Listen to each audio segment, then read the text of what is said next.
सभापती महोदय, आपण वेळ दिल्याबद्दल धन्यवाद. आत्ताच मेटे साहेबांनी तालुका क्रीडा संकुलाविषयी सांगितलं. माझ्याकडे माहिती आहे थोडीफार. केदार साहेब, आपण खरोखर आढावा घेतला पाहिजे हो. सगळ्या महाराष्ट्रात किती तालुका क्रीडा संकुल कंप्लीट झाले आहेत आणि किती वर्किंग मध्ये आहेत. माझ्याकडे गंगापूर आणि खुलताबादची माहिती अत्यंत धक्कादायक आहे. 2014ला गंगापूरचं क्रीडा संकुल मंजूर झालं. 1.25 कोटीची वर्क ऑर्डर दिली. आजपर्यंत ऍक्च्युअल काम कंप्लीट झालं नाही, काहीच झालं नाही, त्याचा उपयोग सुद्धा झाला नाही. आणि 1 कोटी बिल अदा केलं त्या कॉन्ट्रॅक्टरला. त्याच्यामध्ये कितीतरी भ्रष्टाचार झाला. ह्या शासनाच्या वारंवार निदर्शनास आणून दिलेलं आहे. आपण काहीही त्याच्यामध्ये ऍक्शन घेतलेली नाही. म्हणजे क्रीडा खात्याचं काही नियंत्रण आहे का नाही, का नुसतं पैसेच द्यायचं काम आहे तुमचं, हा सुद्धा मुद्दा आहे त्याच्यामध्ये. त्यामुळे याचा आढावा आपण घ्यावा. नंबर 2, खुलताबाद सारख्या ठिकाणी क्रीडा संकुल 2001 सालापूर्वी झालंय असं म्हणतात. अजूनही एक साधी वीट सुद्धा नाही तिथं. सत्तार साहेब नेहमी खुलताबादला जातात, त्यांना विचारा. जागेचा वाद आहे. सरकारी जागा असल्यानंतर सर जिल्हा परिषदची जागा क्रीडा खात्याला वर्ग करायला 20-20 वर्ष लागतात का हो? तुम्ही चौकशी करा. राजवर्धन हंगरगेकर नावाचा क्रीडापटू, ज्याला ऍक्च्युअली चेन्नई IPL आपल्या संघाने 1.5 कोटी रुपये विकत घेतलं, त्याच्या वयाचा वाद होता. क्रीडा संचालकांनी 2 चुकीच्या गोष्टी या 2-3 महिन्यात केलेल्या मला आढळल्यात. त्या राजवर्धन हंगरगेकरला नोटीस पाठवली, तुम्ही कमी वय आहे तुझं, जास्त वय आहे म्हणून तुझं. शासनाने सगळी चौकशी केली, आपलं चुकीच ठरलं त्यांचं. त्यांनी लावलेलं ऍक्च्युअल वय खरं होतं. त्यामुळे त्याच्यावर सुद्धा कारवाई केली पाहिजे सर. ऍक्च्युअली त्याची कारकीर्द धोक्यात आली होती. नंबर 2, आज एक पेपरलाही बातमी आहे, तब्बल 86 लाखाचा गंडा घालणाऱ्या संस्थेला क्रीडा विभागाने दिले मैदान. आग्रा येथे school game federation of India यांनी यजमान महाराष्ट्र क्रीडा विभागाची 86 लाखाची फसवणूक केली. त्यांनी पैसे जमा केले सगळ्या खेळाडूंकडून. आपण माहिती घ्या सगळं, मी आता देतो आपल्याकडे माहिती सगळी. त्यांनी पैसे जमा केले, ऍक्च्युअली खेळच घेतले नाहीत. आणि त्या आग्र्याच्या संस्थेला बालेवाडीचं क्रीडा संकुल आपण ऍक्च्युअली सरावासाठी उपलब्ध करून दिलेलं आहे. माझ्याकडे माहिती आहे, आता मी आपल्याला देतो ती. त्यामुळे ह्याचीच पण चौकशी करा. म्हणजे क्रीडा संचालक काय करताय क्रीडा हे आपल्याला माहित पाहिजे सर. मंत्री महोदयाला सगळंच माहिती आहे.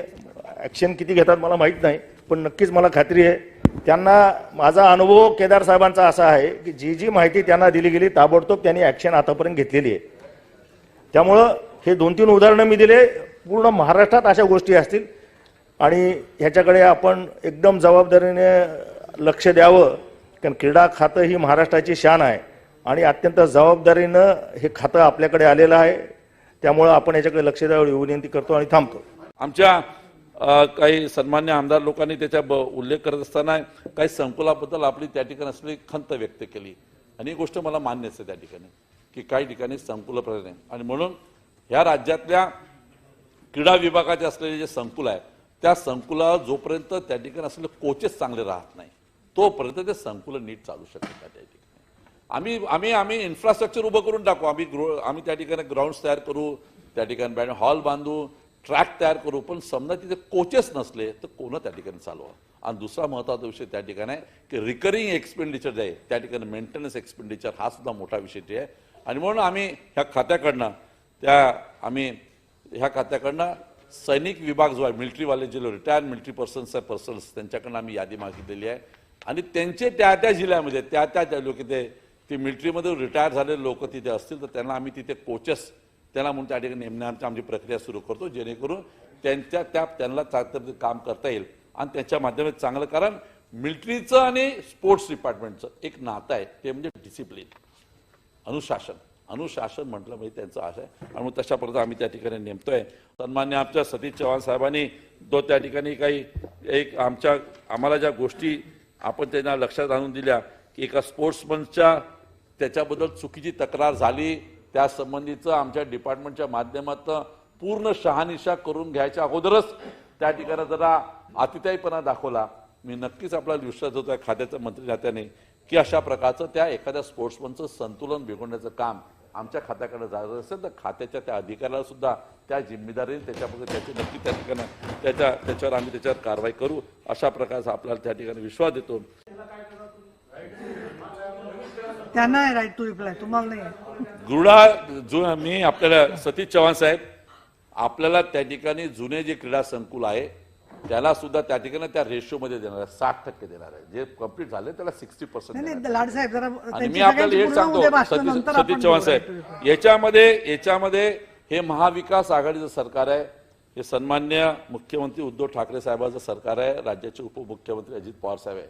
एखाद्या वेळेस एखाद्या तालुक्यामध्ये एका परिस्थितीमध्ये त्या सगळ्याचं लक्षात घेता येते, तिथे असलेल्या खेळाडूंची त्या ठिकाणी गरज लक्षात घेता आणि परिस्थिती लक्षात घेता असलं तर खास बाब म्हणून करून सुद्धाही त्या ठिकाणी नाही, लाडसाहेब, थांबा जरा. भूमिका राहील एवढं या ठिकाणी आपल्याला सांगतो. मला असं वाटतं की सन्मान्य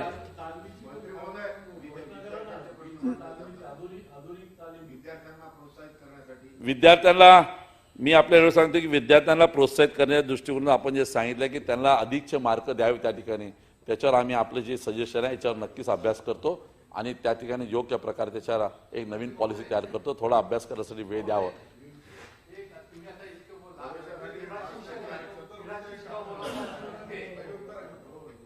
क्रीडा शिक्षक सांगितलं गोष्ट आपण खरी आणि म्हणून मी म्हटलं की आमची ही जी युनिव्हर्सिटी आपण जी निर्माण करतोय हा त्याचा पाया त्या ठिकाणी आहे. तिथून झाल्यानंतर आपण चांगल्या प्रकारचे त्या ठिकाणी तशा प्रकारचे त्या क्रीडा शिक्षक देऊ आणि आम्ही आपल्याला सांगतो की एकदा युनिव्हर्सिटीचा आता एक कोरोनाच्यामुळे आपला एकदा युनिव्हर्सिटी 1 वर्ष जाऊ द्या आपण मी आता हा महाराष्ट्र ह्या पूर्ण देशामध्ये अत्यंत दिशा देणार त्या ठिकाणी राहणार आहे.